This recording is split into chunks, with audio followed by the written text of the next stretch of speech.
Bonjour à toutes et à tous. Le mouvement, c'est la vie, d'accord? Donc, n'oublie pas de bouger ton corps et ton esprit. Aujourd'hui, on va parler d'un sujet que j'aime beaucoup, sur lequel on m'a posé beaucoup de questions. Mais d'abord, n'oublie pas de t'abonner, de liker et de m'envoyer des commentaires si tu as des questions. C'est parti. Contraception féminine qui est très en vogue dans notre époque, bon ou mauvais? La vérité se trouve dans les deux, mais ça penche plus sur le mauvais. Pourquoi? Une pilule, c'est bourré d'hormones, oestrogènes et progestérol. Les ovaires d'une femme produisent oestrogènes, progestérol. Donc, le corps d'une femme est autosuffisant. Il se suffit à lui-même.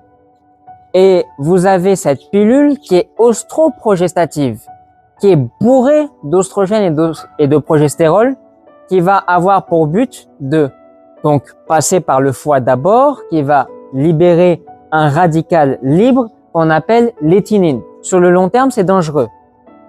Ensuite, la pilule va faire un mimétisme, du bluff, de l'esbrouf, en disant aux ovaires, stop, tu t'arrêtes de travailler, c'est moi qui gère. Le problème, c'est qu'ils gèrent rien du tout. Les ovaires se mettent au repos, ils arrêtent de travailler en pensant que la pilule va faire le travail. La pilule fait rien du tout. Alors, j'ai eu des cas où des clientes m'ont rapporté certains cas où on m'a dit, voilà, la pilule, ça m'a créé des maladies. D'autres me disent, la pilule m'ont créé des problèmes de fécondité. C'est pour ça que je préfère, d'un point de vue naturel, naturopathique, je préfère éviter la pilule. Maintenant, s'il y a des femmes qui veulent forcément prendre la pilule, vous n'allez pas prendre la pilule comme vous allez à Burger King ou à McDonald's. Bonjour, je veux prendre ça parce que ça me fait plaisir, la boîte est jolie, ça a l'air mignon, on va goûter. Non, c'est votre corps, mesdames. Donc, ce qu'on fait, c'est très simple.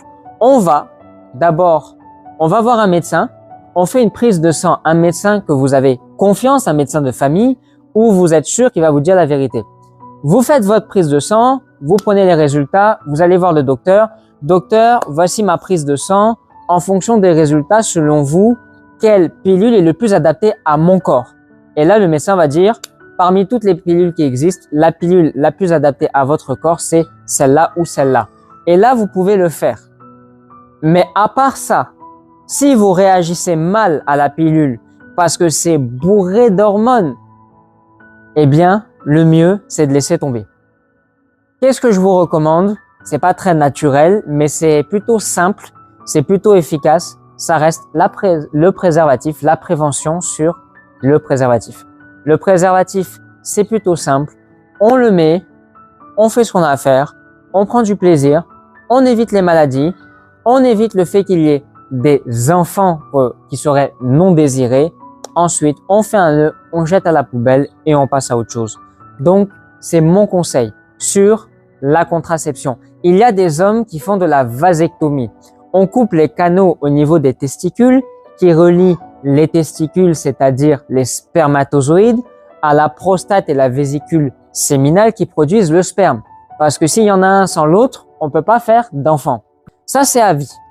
Vous allez voir un urologue, il vous le fait, ça coûte une certaine somme que j'ignore. En France, aux États-Unis, les hommes commencent à le faire, etc. Non seulement ce n'est pas naturel, mais le jour où vous changez d'avis, c'est foutu. Il y a d'autres personnes qui vont vous dire, non, mais on peut quand même recoller. Non. Tu coupes, tu recolles pas. Tu coupes, c'est coupé. Pendant les 3 prochains mois, il faut faire des tests qu'on appelle de spermogramme pour voir s'il y a des spermatozoïdes, etc. Bon, c'est tout un tracas qui est efficace, qui marche. Maintenant, on peut passer sur la pilule masculine. Ça, vous n'en avez pas entendu parler. Il y a quelques années, des chercheurs ont inventé la pilule masculine. Les hommes ne veulent pas prendre de pilule. Ça n'a absolument pas marché.